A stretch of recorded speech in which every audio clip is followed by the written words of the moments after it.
네, 오늘도 좋은 날입니다. 주님께서 주시는 기쁨이 심령에 충만하시기 바라겠습니다. 오늘 말씀은 사도행전 22장 1절에서 8절까지 말씀입니다. 부형들아, 내가 지금 여러분 앞에서 변명하는 말을 들으라. 그가 히브리 말로 말함을 듣고 더욱 조용한지라. 이어 이르되, 나는 유대인으로 길리기아 다소에서 났고 이 성에서 자라 가말리엘의 문화에서 우리 조상들의 율법에 엄한 교훈을 받았고 오늘 너희 모든 사람처럼 하나님께 대하여 열심히 있는 자라. 내가 이 돌을 박해하여 사람을 죽이기까지 하고 남녀를 결박하여 옥에 넘겼노니 이에 대제사장과 모든 장로들이 내 증인이라. 또 내가 그들에게서 다메섹 형제들에게 가는 공문을 받아가지고 거기 있는 자들도 결박하여 예루살렘으로 끌어다가 형벌받게 하려고 가더니 가는 중 다메섹에 가까이 갔을 때에 오정쯤 되어 호련히 하늘로부터 큰 빛이 나를 둘러 비치매 내가 땅에 엎드러져 들으니 소리있어 이르되 사울아 사울아 내가 왜 나를 박해하느냐 하시거늘 내가 대답하되 주님 누구시니까 하니 이르시되 나는 내가 박해하는 나사렛 예수라 하시더라. 아멘. 네, 오늘 말씀 1, 2절에 보면은 이렇게 기록합니다. 부형들아, 내가 지금 여러분 앞에서 변명하는 말을 들으라. 그들이 그가 히브리 말로 말함을 듣고 더욱 조용한지라. 이어 이르되, 이렇게 기록하고 있는데요. 여기 보면 바울이 유대인들에게 부형들아 변명하는 말을 들으라 이렇게 이제 했다고 합니다. 부형들아 이 뜻은 같은 형제들아, 같은 동족들아 이런 뜻이죠. 내 말을 부디 들어주시오 이런 뜻이 되겠죠. 그래서 지금 바울은 자기 동족 유대인들에게 정말 간곡하게 뭔가를 말하려고 이제 하고 있다라는 겁니다. 그 주제가 뭐냐면 이방인 선교에 대한 당위성입니다. 이방인에게 가서 생명의 복음을 전하는 자기의 사역이 하나님의 뜻이다라는 것을 지금 변명하려고 하고 있는 것이죠. 왜 이 말을 해야 되냐면요. 유대인들은 선민의식이 너무 강했습니다. 유대인들의 선민의식은요. 이방인에게는 구원이 없다라는 것이고 이방인은 더러운 존재다. 그러니까 이방인과 만나서도 안 되고 교제해서도 안 되고 또 상종해서도 안 된다라고 하는 것이죠. 그런데 이 바울은 유대인이면서도 이방인들과 만나서 교제하고 또 말씀을 나누는 그런 일을 한 것이죠. 그래서 바울은 이런 사실을 너무나 잘 알고 있기 때문에 이방인 선교, 이방인 구원에 대한 하나님의 뜻을 지금 잘 설명하려고 하고 있는 것입니다. 그래서 바울이 유대인인 자기가 왜 이방인에게 가서 구원받는 말씀을 전했느냐 하면 다메섹 도상에서 예수님을 만났다라는 거죠. 예수님을 실제로 만난 그 체험을 겪은 이야기를 지금 들려주고 있는 것입니다. 그래서 예수님을 실제로 만나니까 내가 이렇게 변하게 되었다라는 것이 오늘 말씀의 이제 내용이 되겠습니다. 그래서 예수님을 만나면 진정으로 변화가 일어나는데 구체적으로 어떤 변화가 일어났는지 오늘 바울의 말씀을 하나하나 찾아보면서요. 은혜를 나누도록 하겠습니다. 자, 첫 번째는요. 예수님을 만나면 질적인 변화가 일어난다라는 것입니다. 4절 말씀에 내가 이 돌을 박해하여 사람을 죽이기까지 하고 남녀를 결박하여 옥에 넘겼더니 이렇게 기록합니다. 실로 예수님을 만나기 전에 바울의 모습은요. 유대교 광신자에 가까웠습니다. 그래서 유대교를 위해서라면 사람까지도 서슴없이 죽이는 그런 인물이 바울이었습니다. 그때의 이 바울은 철저한 하나님 나라의 회방꾼이었다는 것이죠. 그리고 바울은 이렇게 예수를 믿는 사람들을 죽이는 것이 진정으로 하나님께 충성하는 길이라고 생각했다라는 겁니다.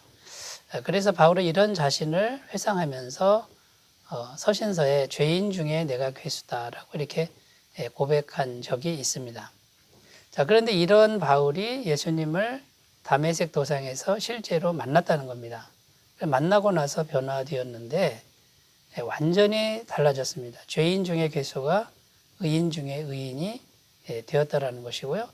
핍박자 중에 핍박자가 최고의 복음 전도자, 예수 증거자가 되었다는 것입니다. 그리고 예수님을 증거하는 일, 복음을 증거하는 일을 위해서는 자신의 목숨도 아끼지 않는 사람이 되었다라는 것이죠. 사도행전 20장 24절 내가 달려갈 길과 주 예수께 받은 사명 곧 하나님의 은혜의 복음을 증거하는 일을 마치려 하면은 나의 생명조차 조금 더 귀한 것으로 여기지 아니하노라 이렇게 심정을 고백하고 있습니다. 그래서 여러분 오늘 첫 번째 누구든지 예수님을 진정으로 만나면 변화가 일어나는데 진정으로 질적인 변화가 일어나서 진정한 의인이 된다라는 것이고 속사람이 바뀐다라는 것입니다. 성 어거스틴도요. 전에는 예수님 만나기 전에는 방탕자였고 만이교 이단의 신자였습니다. 그런데 예수님 만나고 나서 거룩한 그런 교부가 되었고요. 조지 밀러라고 하는 사람은 좀도둑이었죠. 그런데 예수님 만나고 나니까 고아의 아버지가 되었고 5만 번 이상 기도 응답 받은 사람으로 변화되었습니다. 톰 스키너라고 하는 사람은 뉴욕 깡패단 두목이었습니다만 이 사람이 예수님 진정으로 만나니까 흑인들의 전도자로 아름답게 변화되었다라는 것입니다. 우리나라에 이기풍 목사님이라고 있는데 아주 유명하죠. 평양의 유명한 깡패였습니다만 예수님을 진정으로 만나니까요. 한국 최초의 선교사로 이렇게 추앙받는 제주도 선교를 하신 분이죠. 또 성경에도 이런 사람들 이야기가 풍성하게 들어 있습니다. 삭개오, 세리장 삭개오도 그렇고요. 그리고 에베소에서는요. 예수님을 실제로 만나니까 마술에 빠져있던 수많은 사람들이 이 마술책을 다 불사르는 역사가 일어났다는 겁니다. 사도행전 19장 18절에서 19절 믿는 사람들이 많이 와서 자복하여 행한 일을 고하며 또 마술을 행하던 많은 사람이 그 책을 모아 가지고 와서 모든 사람 앞에서 불사르니 그 책값을 계산한 즉 은 5만이나 되더라 이렇게 기록합니다. 여러분은 진정 예수님을 만나셨습니까? 그리고 질적으로 삶이 변화되었는지 오늘 돌아보셨으면 좋겠습니다. 자, 예수님 만나면 질적인 변화가 이제 일어났다는 것이고요. 두 번째, 예수님이 없는 종교적 열심은 클수록 해가 된다라는 것입니다. 예수님이 없는 종교적 열심은 크면 클수록 해가 된다. 이제 이런 의미가 담겨 있습니다. 3절 말씀에 나는 유대인으로 길리기아 다소에서 났고 이성에서 자라 가말리엘의 문화에서 우리 조상들의 율법에 엄한 교훈을 받았고 오늘 너희 모든 사람처럼 하나님께 대하여 열심히 있는 자라. 예수님 만나기 전에 바울의 출신 배경 또 학업 수준 이런 것을 지금 고백하고 있는 거죠. 가말리엘 문화는 당대 최고의 가문이었습니다. 바울은 정식으로 공부를 한 사람이고요. 최고의 학식을 가진 사람 중에 이제 하나였습니다. 바울도 이때만 해도 자신에 대한 자부심이 굉장했음을 알 수 있습니다.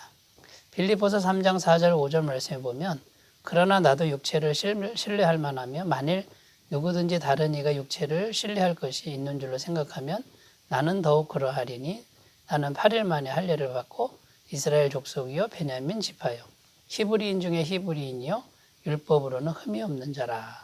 이렇게 대단한 인간적인 이력을 갖고 있는 것이죠. 그런데 이런 대단한 이력에도 불구하고 예수님이 없는 이 종교적 열심의 상태에서는요, 사람도 서슴없이 죽이는 아주 냉정한 존재였다라는 것을 고백하고 있는 것입니다.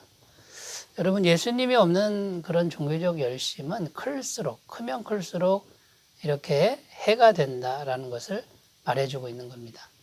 여러분, 그러면 예수님이 있는 것과 예수님이 없는 것의 근본적 차이는 무엇입니까? 예수님이 없으면요, 언제나 자기 영광, 자기 만족이 목표가 되는 것이고요.